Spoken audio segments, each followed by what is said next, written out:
கிறிஸ்துவுக்குள் பிரியமானவர்களே, உங்கள் அனைவருமே மீண்டுமாக இந்த உயிர்த்தெழுதல் நாளிலே உங்களை வாழ்த்துகிறதிலே, வரவேற்கிறதிலே மிகுந்த மகிழ்ச்சி அடைகிறேன். கர்த்தர் நம்முடைய வாழ்க்கையிலே மிகவும் போதுமானவராக இருந்து எந்த விதமான தீங்கும் அணுகாதபடிக்கு இந்நாள் வரையிலும் அவர் பாதுகாத்து வழிநடத்தி வந்திருக்கிறார்.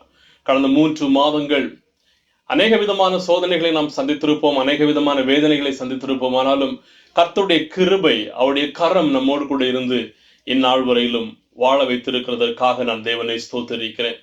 கொஞ்ச நேரம் நாம் இன்றைக்கு தேவனுடைய வார்த்தைகளை கேட்க போகிறோம். உயிர்த்தெழுதலின் நாள் இன்று உலகம் முழுவதும் கொண்டாடப்படுகிறது. இன்றைக்கு நாமும் இயேசு கிறிஸ்துவின் உயிர்த்தெழுதலை பற்றி தான் ஒரு சில வார்த்தைகளை தியானிக்க போகிறோம். உங்களுடைய வேதத்தை மத்தேயு 28க்கு நேராக திறந்து கொள்ளுங்கள். மத்தேயு 28. இந்த உலகம் முழுவதும் இயேசு கிறிஸ்து உயிர்த்தெழுந்தார் என்று பலவிதமான வகைகளிலே கொண்டாடி கொண்டிருக்கிறார்கள். இன்றைக்கு நாமும் இயேசுவை ஆராதிக்கும் வண்ணமாக, இயேசுவை துதிக்கும் வண்ணமாக அவருடைய சமூகத்திலே கடந்து வந்திருக்கிறோம். உயிர்த்தெழுதல் என்று சொல்லுகிறது ஏதோ ஒரு கதை கிடையாது. அதுதான் நம்முடைய கிறிஸ்தவ வாழ்க்கையினுடையதான ஒரு உறுதிப்பாடாகவும் ஒரு அஸ்திபாரமாகவும் காணப்படுகிறது. அந்த உயிர்த்தெழுதலின் காரணமாக தான் இன்றைக்கு நாம் அவரை விசுவாசிக்க முடிகிறது, அவரை நம்ப முடிகிறது.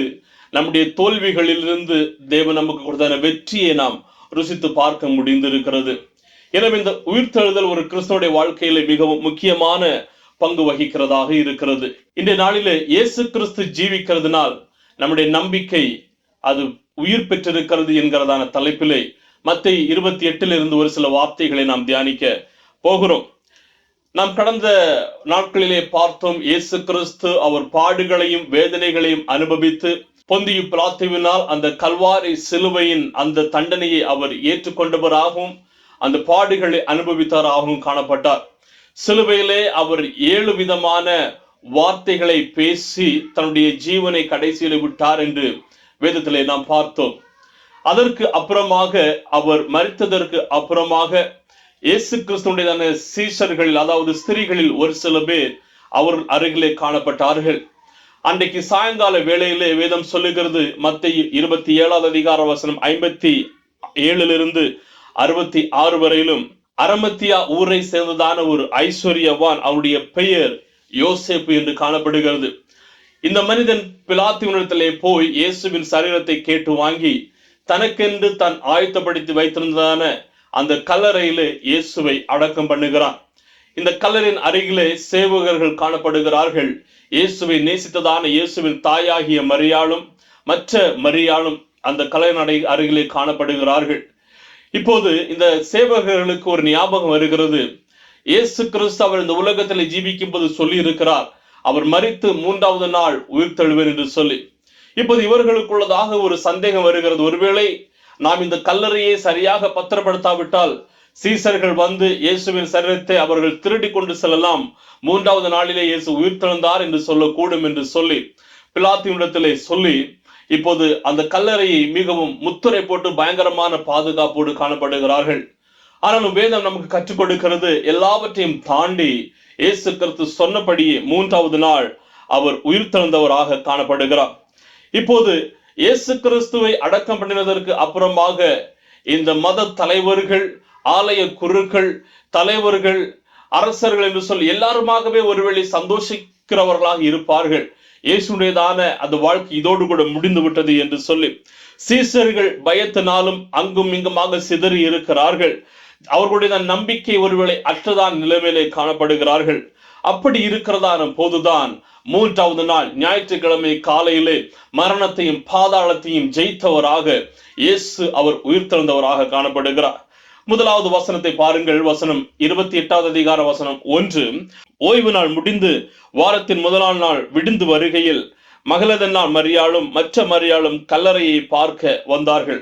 அதிகாலை வேளையிலே இந்த 2 ஸ்திரீகளும் கல்லறையை பார்க்கும்படியாக வருகிறார்கள். அவர்கள் எதற்காக வந்தார்கள் என்று சொன்ன, மரித்து போனதான இயேசுவை பார்த்து ஒருவேளை சுகந்த வர்க்கங்களும் கந்த வர்க்கங்களும் ஏற்றலாம் என்று சொல்லி ஒருவேளை வந்திருப்பார்கள். ஆனால் அவர்கள் இங்கு வந்ததான போது வித்தியாசமான சூழ்நிலை நடைபெறுகிறதாக இருக்கிறது. அவர்கள் இந்த கல்லறையின் அருகே வருகிறதான போது என்ன நடந்தது என்று பாருங்கள். வசனம் 2 வரையிலும் சொல்லுகிறது, பூமி அதிர்ந்தது, கர்த்தருடைய தூதன் வானத்திலிருந்து இறங்கி வந்து வாசலில் இருந்த கல்லை புரட்டி தள்ளி அதன் மேல் உட்கார்ந்தான். அவனுடைய ரூபம் மின்னல் போலவும் அவருடைய வஸ்திரம் உறைந்த மழையை போல வெண்மையாகவும் இருந்தது. காவலர் அவனுக்கு பயந்ததினால் திடுக்கிட்டு செத்தவர்கள் போல் விழுந்தார்கள். ஒரு வித்தியாசமான சம்பவம் நடைபெறுகிறது. இந்த 3வது நாள் இயேசு கிறிஸ்து உயிர்த்தெழுகிறதான போது பூமி அதிர்கிறது. தேவதூதன் கடந்து வருகிறான், கல்லை புரட்டுகிறான். இப்போது இயேசு கிறிஸ்து அங்கு இல்லை. இந்த தூதனை பார்த்ததான சேவகர்கள் எல்லாருமே அவர்கள் செத்தவர்கள் போல மடிந்து கிடக்கிறார்கள். இந்த விதமான சூழ்நிலையிலே இந்த உயிர்த்தெழுதலின் செய்தி நமக்கு எப்படி கடந்து வந்திருக்கிறது என்று பாருங்கள்.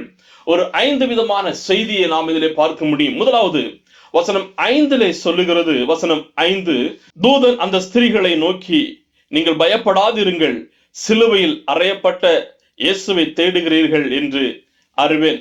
முதலாவது உயிர்த்தெழுதலின் செய்தி என்னவென்று சொன்னால் பயப்படாதிருங்கள் என்கிறதான வார்த்தை.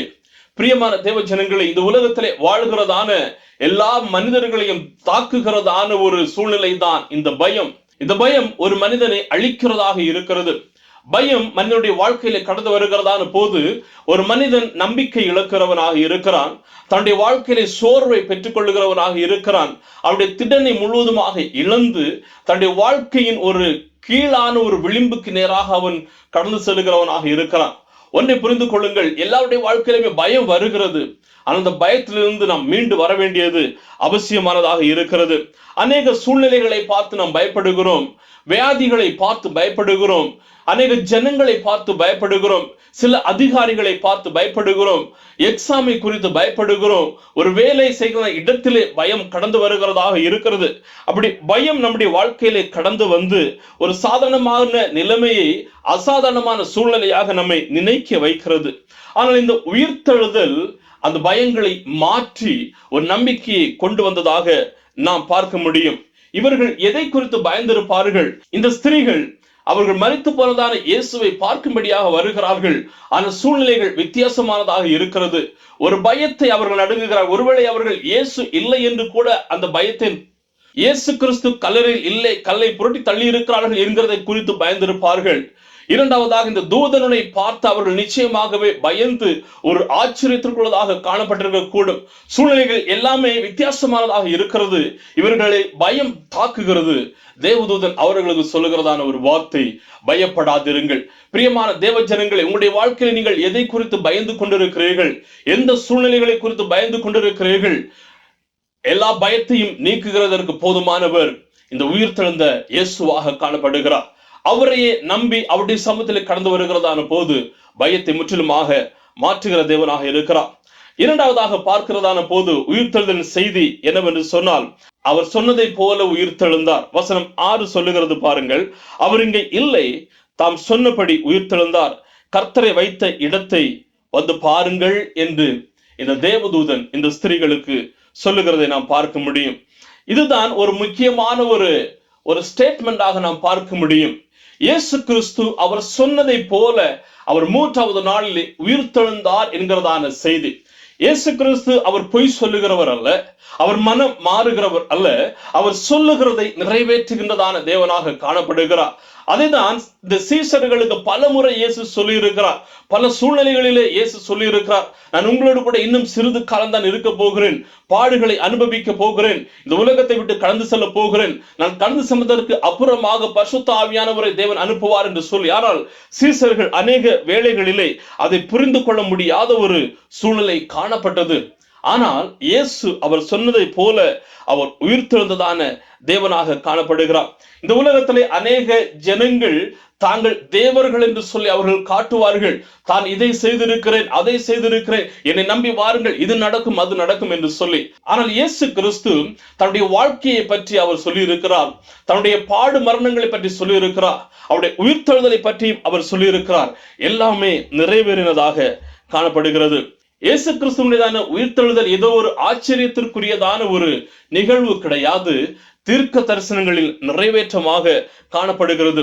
தீர்க்க தரிசனங்களில் நிறைவேற்றம் தான் நம்முடைய வாழ்க்கையிலே அது ஒரு ஆதாரமாகவும் காணப்படுகிறதை நாம் பார்க்க முடியும். பிரியமானவர்களுடைய சூழ்நிலைகள் எப்படிப்பட்டதாக இருந்தாலும் சரி, ஒருவேளை பலவிதமான தீர்க்க தரிசனங்கள், வாக்கு தத்தங்களை தேவன் உங்களுக்கு சொல்லி இருக்கலாம். ஆனால் அவர் சொல்லுகிறதை நிறைவேற்றுகிறவர். இந்த உயிர்த்தெழுதலின் வல்லமை அதை தான் நமக்கு கற்றுக் கொடுக்கிறது. தேவன் வாக்குரைக்கிறதை நிறைவேற்றுகிறதான தேவன். அவர் நிறைவேற்றுகிறதான போது நம்முடைய வாழ்க்கை மிகவும் ஆச்சரியமானதாக காணப்படுகிறது. இதுதான் உயிர்த்தெழுதலுடைய இரண்டாவது செய்தியாக நாம் இந்த பகுதியிலே பார்க்க முடியும். மூன்றாவது செய்தியை பாருங்கள். வசனம் 7 நாம் பார்க்க முடியும். வசனம் 7, சீக்கிரமாய் போய் அவர் மரித்தோரிலிருந்து எழுந்தார் என்று அவருடைய சீசர்களுக்கு சொல்லுங்கள். அவர் உங்களுக்கு முன்னே கலிலேயாவுக்கு போகிறார், அவரை காண்பீர்கள், இதோ உங்களுக்கு சொன்னேன் என்றான். மூன்றாவதாக சொல்லுகிறதான ஒரு வார்த்தை என்னவென்று சொன்னால், இயேசு உயிர்த்தெழுந்தார் என்று சீக்கிரமாக போய் பிறருக்கு அறிவியுங்கள், மற்ற சீசர்களுக்கு அறிவியுங்கள். இன்னைக்கு நம்முடைய வாழ்க்கையிலும் நாம் இதை தான் செய்ய வேண்டும். இயேசுவின் உயிர்த்தெழுதலை நாம் கொண்டாடுகிறோம். இயேசுவின் உயிர்த்தெழுதலை பல வழிகளிலே கொண்டாடுகிறோம். ஆனால் இயேசுவின் உயிர்த்தெழுதலை நாம் பிறருக்கு அறிவிக்கின்றோமா? பிறருக்கு பகிர்ந்து கொடுக்கிறோமா? பகிர்ந்து கொடுக்க வேண்டியது அவசியம். இது ஏதோ நீங்கள் வேண்டுமென்றால் சொல்லுங்கள் என்று தூதன் சொல்லவில்லை, ஒரு கட்டளையாக சொல்லுகிறார். நீங்கள் சீக்கிரமாய் போய் அதை சொல்லுங்கள் என்று அவர் சொல்லுகிறார். சீக்கிரமாய் என்று சொல்லுகிறதான போது அது ஏதோ ஒரு எமர்ஜென்சியான, அதாவது ஒரு மிகவும் சீக்கிரமாக செய்து முடிக்கத்தக்கதான ஒரு செயலை குறிப்பிடுகிறதாக காணப்படுகிறது. என்று சொன்னால் இது ஒரு சாதாரணமான செய்தி கிடையாது. இயேசு கிறிஸ்துவின் உயிர்த்தெழுதலின் செய்தி சாதாரணமான செய்தி கிடையாது. இயேசு கிறிஸ்துவின் உயிர்த்தெழுதலின் செய்தி நம்முடைய மனதையும் வாழ்க்கையும் மாற்றுகின்றதான ஒரு செய்தியாக இருக்கிறது. இயேசு கிறிஸ்துவின் உயிர்த்தெழுதலின் செய்தி வரலாற்று சுவடு நிறைந்ததான செய்தியாக இருக்கிறது. எனவேதான் இது ஒரு நற்செய்தியாக இருக்கிறது. இந்த நற்செய்தியை இந்த சீஷர்களுக்கு போய் சீக்கிரமாக அறிவிக்கும் வண்ணமாக இந்த ஸ்திரீகளுக்கு தூதன் கட்டளையிடுகிறதை பார்க்க முடியும். இயேசு கிறிஸ்துவின் உயிர்த்தெழுதலின் செய்தியை அறிவிக்கிறதற்கு ஏதோ ஒரு மிகப்பெரியதான படிப்பு தேவையில்லை, பட்டம் தேவையில்லை. அவரை குறித்து இருக்கிறதான அந்த அபிஷேகமும் அந்த அறிவும் மாத்திரமே போதுமானதாக காணப்படுகிறது. உங்களுடைய இருதயத்தில் அவரை பற்றி அறிவிக்க வேண்டும் என்கிறதான ஒரு அக்கினி எரிந்து கொண்டு இருக்கிறது என்று சொன்னால் அது மாத்திரமே போதுமானதாக இருக்கிறது. அப்படியானால் இயேசு கிறிஸ்துவின் உயிர்த்தெழுதலின் செய்தி அது ஒரு நற்செய்தியாக இருக்கிறது. மிகவும் பெரிய உயர்ந்த செய்தியாக இருக்கிறது. அதை பறைசாற்ற வேண்டும். நான்காவதான செய்தி என்னவென்று சொன்னால், அதே 7வது வசனம் சொல்லுகிறது, நீங்கள் சீக்கிரமாக கலிலேயாவிற்கு கடந்து செல்லுகிறீர்கள் என்று சொன்னால் இயேசுவை பார்ப்பீர்கள். போய் இயேசுவை பாருங்கள். பிரியமானவர்களே, உயிர்த்தெழுந்த இயேசுவை பார்க்கும்படியாக நாம் இன்றைக்கு ஆலயத்திற்கு வருகிறோமா? அல்லது ஆலயத்திலே நடைபெறுகிறதான சூழ்நிலைகளையும் அந்த நிகழ்வுகளையும் அந்த ஆடல்களையும் பாடல்களையும் பாட்டுகளையும் போதகர்களையும் பார்க்கிறதற்காக நாம் ஆலயத்திற்கு வருகிறோமா? உயிர்த்தெழுந்த இயேசுவை நாம் கொண்டாட வேண்டியது அவசியம். உயிர்த்தெழுந்த இயேசுவை காண வேண்டும் என்கிறதான வாஞ்சை இந்த எல்லாருடையதான வாழ்க்கையிலுமே காணப்பட வேண்டும். அதுதான் தேவன் நம்முடைய வாழ்க்கையிலே எதிர்பார்க்கிறதான தேவனாக காணப்படுகிறார். கலிலேயா என்று சொல்லுகிறது ஒரு சாதாரணமான ஒரு இடமாக காணப்படுகிறது. இயேசு கிறிஸ்து தன்னுடைய சீஷர்கள் மீன் பிடித்துக் கொண்டிருந்தான சீஷர்களை அவர் அழைத்து தெரிந்து கொண்டு வந்ததான ஒரு இடமாக காணப்படுகிறது. அநேக ஜனங்கள் அதிலே கூடுகிறதான இடமாக இருக்கிறது. எல்லாரும் இயேசுவை பார்க்கும் வண்ணமாக இப்போ இந்த செய்தி அனுப்பப்படுகிறது. நீங்கள் கலிலேயாவிற்கு போனீர்கள் என்று சொன்னால் இந்த இயேசுவை பார்க்க முடியும் என்று சொல்லி. பிரியமான தேவ ஜனங்களே, இந்த இயேசு உங்களுடையதான சாதாரணமான சூழ்நிலையிலே வந்து உங்களை சந்திக்கின்றதான தேவனாக இருக்கிறார். ஏதோ ஒரு மிகப்பெரியதான இடங்களில் மாத்திரமல்ல. அநேக ஜனங்கள் நினைக்கிறார்கள், இந்த பெரிய சபைக்கு போனால் அல்லது இந்த பெரிய போதகர்கள் ஜெபித்தால், இந்த பிரமாண்டமான சபையின் சூழ்நிலைகளை பார்த்தால் என்னுடைய வாழ்க்கையிலே அற்புதங்கள் நடைபெறும், என்னுடைய வாழ்க்கையிலே அதிசயங்கள் நடைபெறும், என்னுடைய வாழ்க்கையிலே தேவன் மிகப்பெரிய காரியங்களை செய்வார் என்று ஒருவேளை நினைக்கலாம். ஆனால் அது முற்றிலுமாக மாறானதாக இருக்கிறது. எந்த இடத்தில் நீங்கள் இருக்கிறீர்களோ அந்த இடத்துல நீங்கள் தேவனை தேட வேண்டும், தேவனை பார்க்க வேண்டும், தேவனை காண வேண்டும் என்கிறதான வாஞ்சை காணப்படுகிறது என்று சொன்னால் அந்த இடத்திலே அவர் கடந்து வந்து உங்களை சந்திக்கின்றதான தேவனாக காணப்படுகிறார். உங்களுடைய வாழ்க்கையில் காணப்படுகிறதான தோல்விகளை அவர் மாற்றுகிறவர். உங்களுடைய வாழ்க்கையில காணப்படுகிறதான வேதனைகளை அவர் மாற்றுகிறவர். உங்களுடைய வாழ்க்கையில காணப்படுகிறதான எல்லா விதமான சூழ்நிலைகளையும் அவர் மாற்றி உங்களிடத்திலே கடந்து வருகிறதற்கு அவர் போதுமானவராக இருக்கிறார். ஆனால் கேள்வி என்னவென்று சொன்னால், நீங்கள் ஒரு சரியான தருணத்திற்காகவும் அது ஒரு பிரமாண்டமான ஒரு சூழ்நிலைக்காகவும் காத்து கொண்டிருக்கிறீர்களா? அது நீங்கள் இருக்கிறதான இடத்திலே இந்த தேவனை வாஞ்சிக்கிறவர்களாக காணப்படுகிறீர்களா? நீங்கள் எந்த இடத்துல இருக்கிறீர்களோ அவர் கடந்து வருகிறதற்கு போதுமானவராக இருக்கிறார். நீங்களும் நானும் அவரை பார்க்கிறதற்கு வாஞ்சி உள்ளவர்களாக இருக்க வேண்டும். ஐந்தாவதான செய்தியை பாருங்கள். இந்த உயிர்த்தெழுதலின் செய்தி வசனம் 19 சொல்லுகிறது, நீங்கள் புறப்பட்டு போய் சகல ஜனங்களையும் சீசராகுங்கள். வசனம் 18 பார்க்க முடியும், 18 20 வரையிலும் இந்த பகுதியை பார்க்க முடியும். இதுதான் ஒரு முக்கியமான ஒரு செய்தியாக காணப்படுகிறது. உயிர்த்தெழுதலின் செய்தியை நாம் பெற்றுக்கொண்டு அப்படியே வைத்து அடக்கி கொண்டு இருக்கிறதற்கு அல்ல, நாம் புறப்பட்டு சென்று சீஷர்களாக மாற்ற வேண்டியது அவசியமானதாக இருக்கிறது. நீங்கள் புறப்பட்டு போய் மிக பெரிதான ஒரு கான்செப்ட் நடத்துங்கள், புறப்பட்டு போய் மிக பெரிதான ஒரு டெலிகாஸ்ட் பண்ணுகிறதான சூழ்நிலையை உருவாக்குங்கள் என்று இங்கே இயேசு சொல்லவில்லை. நீங்கள் புறப்பட்டு போய் சகல ஜனங்களையும் சீஷர்களாக மாற்ற வேண்டியது மிகவும் அவசியம். அப்படியானால் நம்முடைய கம்ஃபர்டான சூழ்நிலையிலிருந்து வெளியே வர வேண்டியது அவசியம். நம்முடைய பயங்களையும் தாண்டி வெளியே வர வேண்டியது அவசியம். நம்முடைய தொடர்ந்து வாழ்கிறதான வாழ்க்கையிலிருந்து வெளியே வர வேண்டியது மிகவும் அவசியமானதாக இருக்கிறது. இன்னைக்கு தேவன் இந்த உயிர்த்தெழுதல் நாளிலே எல்லாரையுமே அவர் அழைக்கிறவராக இருக்கிறார். புறப்பட்டு செல்லும்படியாகவும் சீஷர்களாக மாற்றும்படியாகவும். உயிர்த்தெழுதல் இல்லை என்று சொன்னால் ஊழியம் இல்லாததாகவே இருந்திருக்கும். என்று சொன்னால் அந்த உயிர்த்தெழுதலுக்கு வல்லமையும் நோக்கமும் திட்டமும் இருக்கிறது என்கிறதை நாம் இந்த பூமியின் கடைசி பரியந்தமும் அறிவிக்க வேண்டியது அவசியமானதாக இருக்கிறது. உயிர்த்தெழுதலுடையதான நற்செய்தி என்னவென்று சொன்னால், பயப்படாதிருங்கள். இரண்டாவதாக, இயேசு அவர் சொன்னபடியே உயிர்த்தெழுந்தார். இந்த இயேசு உயிர்த்தெழுந்த செய்தியை போய் பிறருக்கு அறிவியுங்கள். நான்காவதாக, இந்த இயேசுவின் உயிர்த்தெழுதலை நீங்களும் போய் பாருங்கள். இயேசு உயிர்த்தெழுந்தார் என்கிறதை நீங்களும் போய் பாருங்கள். ஐந்தாவதாக, புறப்பட்டு போய் சகல ஜனங்களையும் சீஷர்களாக மாற்றுங்கள். இதுதான் ஒரு முக்கியமான உயிர்த்தெழுதலின் செய்தியாக காணப்படுகிறது. இப்போது இந்த செய்திகளை சீஷர்கள் கேட்ட மாத்திரத்திலே அவர்களுடையதான பிரதித்திரத்தை பாருங்கள், பதிலை பாருங்கள். வசனம் 8 சொல்லுகிறது, அவர்கள் பயத்தோடும் மகா சந்தோஷத்தோடும் காணப்பட்டார்கள். இரண்டு விதமான உணர்வுகள், ஒன்று பயம் வருகிறது, இன்று ஒன்று சந்தோஷம்.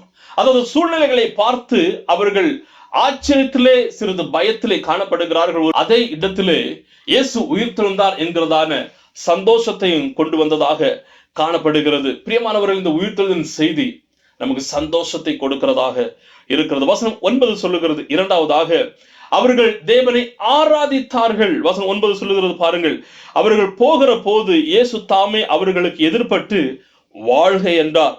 அவர்கள் கிட்ட வந்து அவர் பாதங்களை தழுவி அவரை பணிந்து கொண்டார்கள். இயேசுவின் பாதங்களை தழுவி அவர்கள் பணிந்து கொண்டவர்களாக காணப்படுகிறார்கள். இயேசுவை அவர்கள் ஆராதித்தார்கள், இயேசுவை அவர்கள் மகிமைப்படுத்தினார்கள், இயேசுவுக்கு கொடுக்க வேண்டியதான அந்த கனத்தை அவர்கள் கொடுத்தவர்களாக காணப்பட்டார்கள். மூன்றாவது பாருங்கள், வசனம் 16-17 வரையிலும் அவர்கள் அந்த தூதனுடைய சத்தத்திற்கு கீழ்ப்படிந்து கலிலேயாவுக்கு கடந்து செல்லுகிறார்கள். ஆனால் சிலர் சந்தேகிக்கிறவர்களாக இருக்கிறார்கள் என்று வேதம் சொல்லுகிறது. இப்போது இயேசுவை பார்க்க வேண்டும் என்கிறதான வாஞ்சையிலே சீசர்கள் கடந்து செல்லுகிறார்கள். ஆனால் ஒரு சில பேர் அவர்கள் மத்தியிலே சந்தேகம் கடந்து வருகிறது. ஒருவேளை அதுல யார் சந்தேகப்பட்டார்கள், எப்படிப்பட்டதான சந்தேகம் என்று சொல்லவில்லை. ஆனால் இதோ ஒரு சூழ்நிலையிலே எதையோ நினைத்து அவர்கள் சந்தேகிக்கிறவர்களாக காணப்படுகிறார்கள். சந்தேகம் என்று சொல்லுகிறது அவர்கள் இந்த உயிர்த்தெழுதலை வெறுத்தார்கள் என்று அல்ல, ஆனால் அதை நம்புகிறதற்கு கொஞ்சம் சிரமப்படுகிறவர்களாக இருக்கிறார்கள். ஒருவேளை இப்போதுதான் இயேசு மரித்தார், இவ்வளவு விதமான சூழ்நிலையில் இருக்கிறது என்கிறதால ஒருவேளை ஒரு குழப்பம் இருந்திருக்கலாம். வேதத்திலே அது இல்லை, என்னுடைய ஒரு சிந்தனையாக அது காணப்படுகிறது. எனவே இயேசுவை பார்க்க சென்றார்கள், ஆனால் அதிலும் ஒரு சில பேருக்கு ஒரு சில சந்தேகம் காணப்படுகிறதாக இருக்கிறது. இந்த உயிர்த்தெழுதலுடையதான வாக்கு தத்துவம், ஆசீர்வாதம் என்னவென்று சொன்னால் வசனம் 18-20 வரையிலும் அதுதான் உயிர்த்தெழுதலுடையதான ஆசீர்வாதமும் வாக்கு தத்துவமாக காணப்படுகிறது. கடைசி வசனம் சொல்லுகிறது பாருங்கள், நீங்கள் புறப்பட்டு போய் சகல ஜனங்களையும் சீசராக்குங்கள், வானத்தில் பூமியிலும் சகல அதிகாரம் எனக்கு கொடுக்கப்பட்டிருக்கிறது. அதோடு கூட முடிந்து விடாதபடிக்கு கடைசி வசனம் சொல்லுகிறது, இதோ உலகத்தின் முடிவு பரியந்தம் சகல நாட்களிலும் நான் உங்களோடு கூட இருக்கிறேன். இதுதான் உயிர்த்தெழுதலுடையதான வாக்கு தத்தமாக இருக்கிறது. உலகத்தின் முடிவு பரியந்தம் சகல நாட்களிலும் நான் உங்களோடு கூட இருக்கிறேன். ஏதோ ஒரு சில நாட்கள் இல்லை, அல்லது ஒரு சில நாட்கள் ஊழியத்திற்கு செல்லுகிறதான நாட்கள் மாத்திரமல்ல, சகல நாட்களிலும் நான் உங்களோடு கூட இருக்கிறேன். பிரியமானவர்களே, இந்த தேவன் இன்றும் என்றும் சதா காலங்களில் ஜீவிக்கிறவராக இருக்கிறார். அவர் இன்றும் என்று நம்மோடு கூட வீற்றிருக்கின்றதான தேவனாகவும் காணப்படுகிறார். நம் ஆராதிக்கிறதான தேவன் அவர் ஏதோ ஒரு மரித்தவர், அப்படியே மரித்து கிடக்கிறவர் அல்ல. அவர் மூன்றாவது நாள் சொன்னபடி உயிர்த்தெழுந்து என்றும் என்றும் சதா காலங்களிலும் ராஜாதி ராஜாவாக கர்த்தாதி கர்த்தராக வீற்றிருக்கின்றதான தேவனாக காணப்படுகிறார். அவர் கொடுக்கிறதான ஒரு வாக்குத்தத்தம், பயப்பட வேண்டாம், கலங்க வேண்டாம், நான் உங்களோடு கூட இருக்கிறேன். எதுவரையிலும் இருப்பேன்? நீங்கள் பாடுகளை அனுபவிக்கும் போதா, அல்லது நீங்கள் சந்தோஷமான சூழ்நிலைகளை அனுபவிக்கும் போதா? இல்லை, பூமியின் கடைசி பரியந்தம் நான் உங்களோடு கூட இருப்பேன் என்று சொல்லி இருக்கிறதால தேவன், இந்த தேவன் உங்களோடு கூட இருக்கிறவராக இருக்கிறார். எனவே சூழ்நிலைகளை பார்த்து பயப்பட வேண்டாம், திகைத்து போக வேண்டாம். வாக்குத்தத்தம் பண்ணினவர் அவர் உண்மையுள்ளதான தேவனாக காணப்படுகிறார். அந்த முதல் உயிர்த்தெழுதலின் காலை வேளையிலே பயம் நம்பிக்கையாக மாறினது, துக்கம் சந்தோஷமாக மாறினது. சாதாரணமான ஜனங்கள் இயேசுவை காண்கிறதற்கு அது வழிவகுத்ததாக இருக்கிறது. இன்னைக்கு இயேசு கிறிஸ்து உயிர்த்தெழுந்ததன் காரணமாக நாம் பாவத்திலும் பயத்திலும் ஜீவிக்க வேண்டிய அவசியம் இல்லை. நம்பிக்கையிலும் அவருடைய வாக்குத்தத்தத்திலும் ஜீவிக்க வேண்டியது அவசியம். இயேசு உயிர்த்தெழுந்ததன் காரணமாக அவருடைய நற்செய்தியை அறிவிக்க வேண்டியது அவசியம். இயேசு உயிர்த்தெழுந்ததலின் நோக்கத்தை நாம் பிறருக்கு அறிவிக்க வேண்டியதும் அவசியம். கர்த்தர் தாமே நாம் ஒவ்வொருவருக்கும் அப்படிப்பட்டதான கிருபைகளை கொடுப்பாராக. இந்த உயிர்த்தெழுதலின் நற்செய்தி, பயப்பட வேண்டாம், கலங்க வேண்டாம், சோர்ந்து போக வேண்டாம். நீங்கள் வந்து பாருங்கள், சுவிசேஷத்தை அறிவியுங்கள், புறப்பட்டு போய் சகல பேரை சீஷராக்குங்கள். வாக்குத்தத்தம், நான் உங்களோடு கூட இருக்கிறேன், உங்களை விட்டு விலக மாட்டேன், உங்களை கைவிட மாட்டேன். வாக்குத்தத்தம் உரைத்தவர் உண்மையுள்ளவர், அவர் உங்களோடு கூட இருப்பார், உங்களை வழி நடத்துவார், உங்களுடைய தேவைகள் எல்லாம் சந்திப்பார். இந்த நாள் ஒரு ஆசீர்வாதமான நாளாகவும், இந்த மாதம் ஒரு ஆசீர்வாதமான மாதமாகவும் உங்களுக்கு அமையட்டும். உயிர்த்தெழுந்தான தேவன் தாமே உங்கள் ஒவ்வொருவரையும் ஆசீர்வதித்து உங்களை வழி நடத்துவாராக. ஆமேன், ஆமேன். God bless you.